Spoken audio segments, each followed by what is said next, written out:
करू झालं.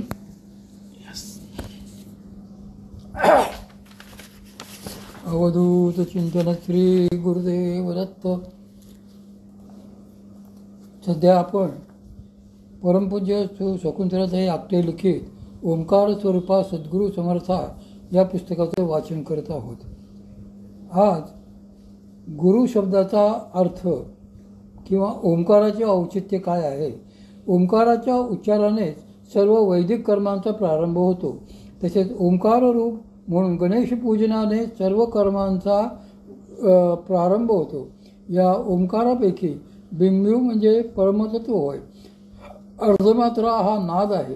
अकार चरणयुगुल म्हणजे मूलाधारापासून खाली ब्रह्मदेव सृष्टी आहे.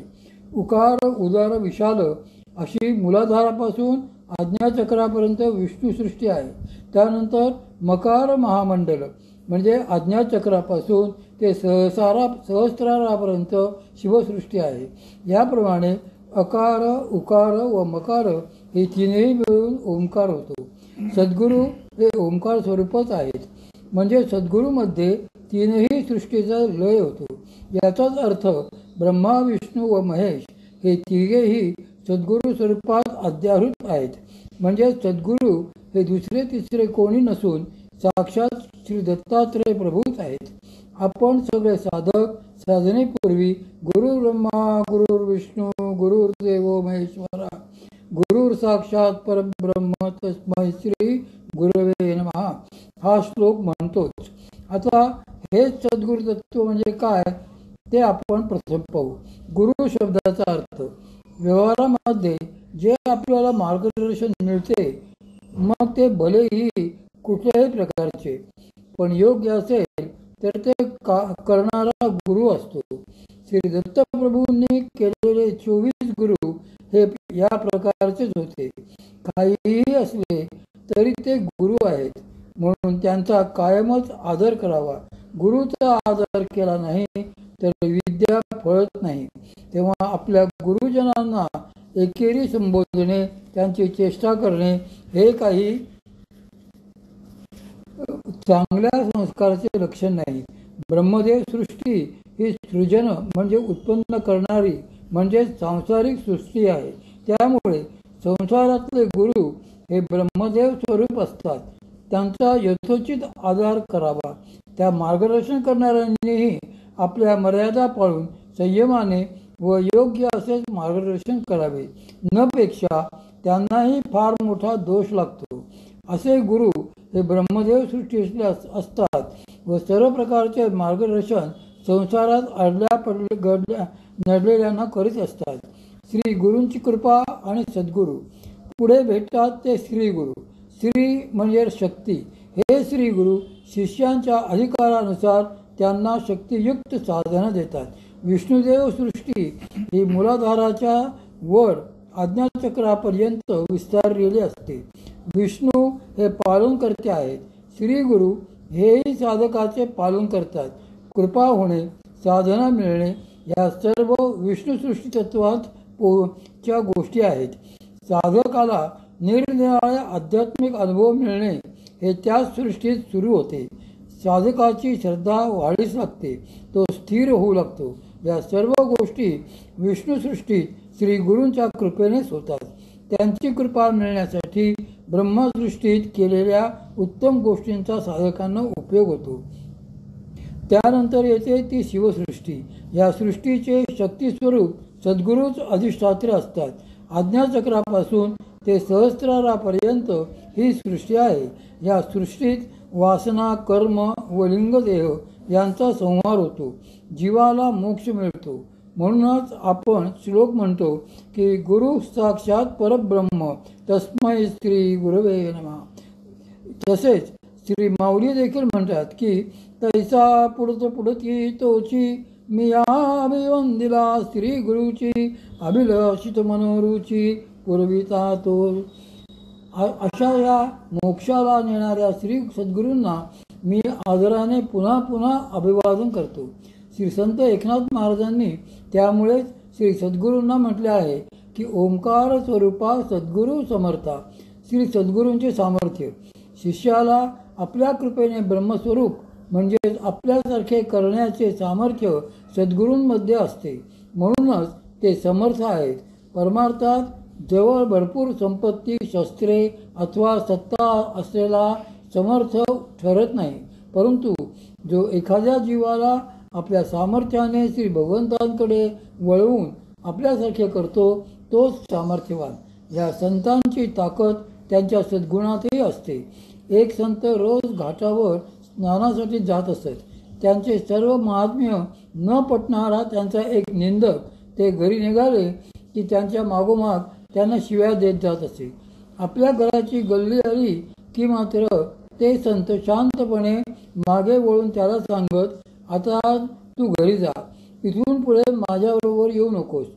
असे बरेच वेळा झाल्यावर त्या निंदकाने त्या साधूंना विचारले की मला इथून दरवेळी परत का पाठवता. त्यावर त्याने हसून उत्तर दिले की या गल्लीत माझे बरेच एकनिष्ठ शिष्य राहतात. तू दिलेल्या शिव्या त्याने ऐकल्या तर ते तुला नक्कीच मारतील, म्हणून मी तुला येथूनच परत पाठवितो. हे ऐकल्यावर त्या निंदकाने पश्चातापाने त्यांचे पाय धरले व कालांतराने त्यांचे शिष्यत्व पत्करले. सद्गुरूंच्या सर्व गुणात कृतीत अशी अफाट अनाकलनीय ताकद असते, म्हणूनच ते समर्थ ठरतात. श्री संत एकनाथ महाराज पुढे म्हणतात की अनाथांच्या नाथा तुझ नमो. नाथ शब्दाचा गुणार्थ. अनाथ या शब्दाभोवती खूपच सहानुभूती कीव असते. अनाथ म्हणजे ज्यांना कोणाचा आधार नाही असे. दुसरा अर्थ म्हणजे ज्यांना सद्गुरू प्राप्ती झालेली नाही असे. आई वडील भावंडे ही काही वर्षाची सोबती असतात. त्यांचा आधार हा तात्पुरता असतो. त्या सांसारिक आधारामुळे मन काही शांत स्वस्थ होत नाही, परंतु ज्यांना खऱ्या सद्गुरूंची प्राप्ती झाली आहे तेच खरे सनाथ झाले आहेत. सद्गुरू हेच नाथ असतात. नाथ म्हणजे न आथ, जी नाही ती नाहीशी करणारे. जी नाही ती म्हणजे माया. त्या मायेला वश करून जे आपल्या ताब्यात ठेवतात ते नाथ, मायेचे पती. त्यांचाच आधार फार मोठा असतो. माझे वडील काही वर्षापूर्वी अचानक वारले. घरात रडारड सुरू झाली. आईचे दुःख बघवतच नव्हते, त्यामुळे माझ्याही डोळ्यात पाणी येऊ लागले. त्याच वेळेला परमपूज्य सद्गुरू श्री मामा घरी आले. मला रडताना पाहताच ते खंबीरपणे पण अत्यंत प्रेमाने म्हणाले, पोरी रडू नकोस, तुझा बाप मी तुझ्यासमोर जिवंत आहे. हे ऐकताच मी व आई नुसत्याच गप्प नाही तर एकदम शांत झालो. त्यांचा तो प्रेमळ शांत आधार तितक्याच प्रकर्षाने अजूनही कायमच आहे. शक्तियुक्त गुरु तेच नाथ.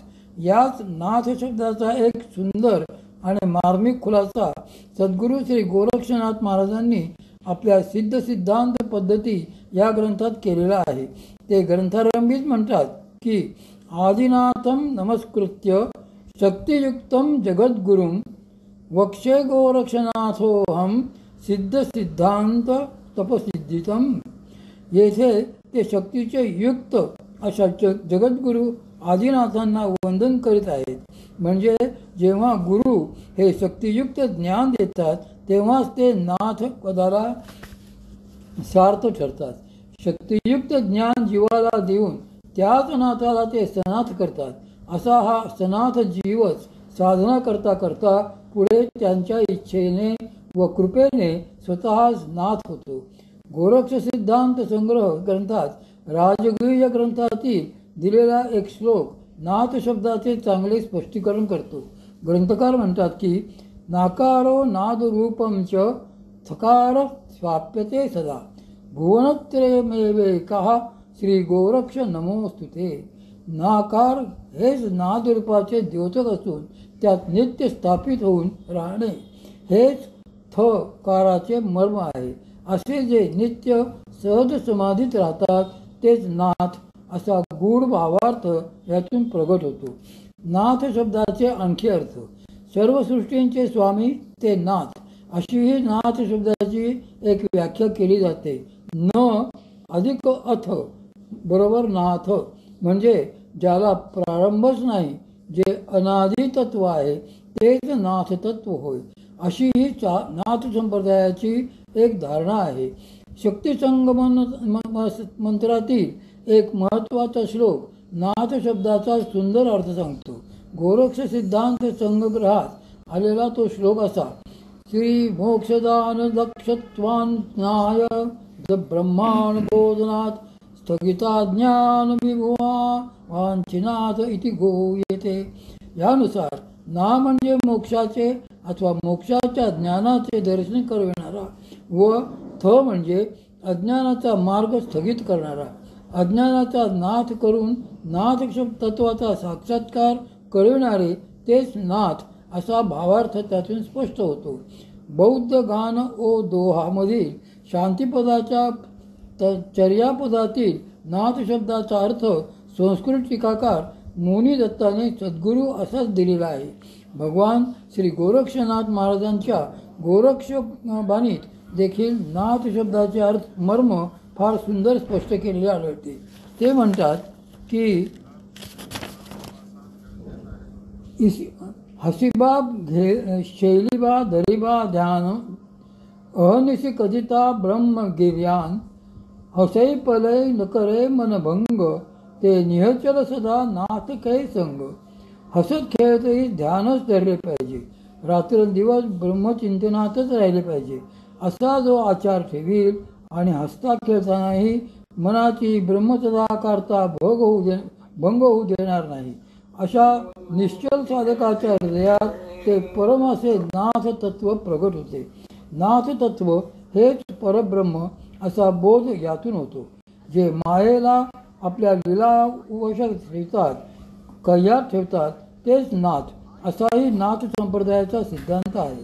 या नाथ तत्वाचा साक्षात्कार शरीरात जेथे होतो तेच ब्रह्मरंध्र होय, सहस्त्रार होय, हेच नाथांचे घर, असे श्री गोरक्षनाथ महाराज ज्ञानतिलक ग्रंथात सांगतात. बोले नाथ गगनगर वासा अंतरी बसिया जाई नाथ स्वरूपाची प्राप्ती. अशा या नाथ स्वरूपाची प्राप्ती देखील नाथांच्याच कृपेने होत असते, असे श्री गोरक्षनाथ महाराजांनी स्पष्ट केलेले आहे. सिद्ध सिद्धांत पद्धतीमध्ये ते म्हणतात की कथनात शक्तिपादाद्वा पादावलोकनात प्रसादात सुगुरो सम्यक प्राप्यते परमं पदम. नाथांच्या सद्गुरूंच्या महावाक्याने, कथनाने, शक्तिपाताने, चरणदर्शनाने, कृपाप्रसादानेच सम्यक असे परमपद नाथपद प्राप्त होते.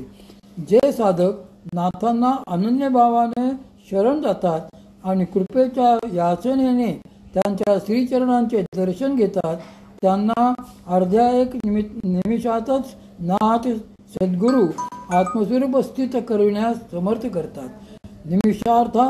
निमिषार्धार्थ पातद्वा यद्वा पादावलोकनाथ स्वात्मानं स्थिर साधत्ते तस्मै श्री गुरुवे नमः.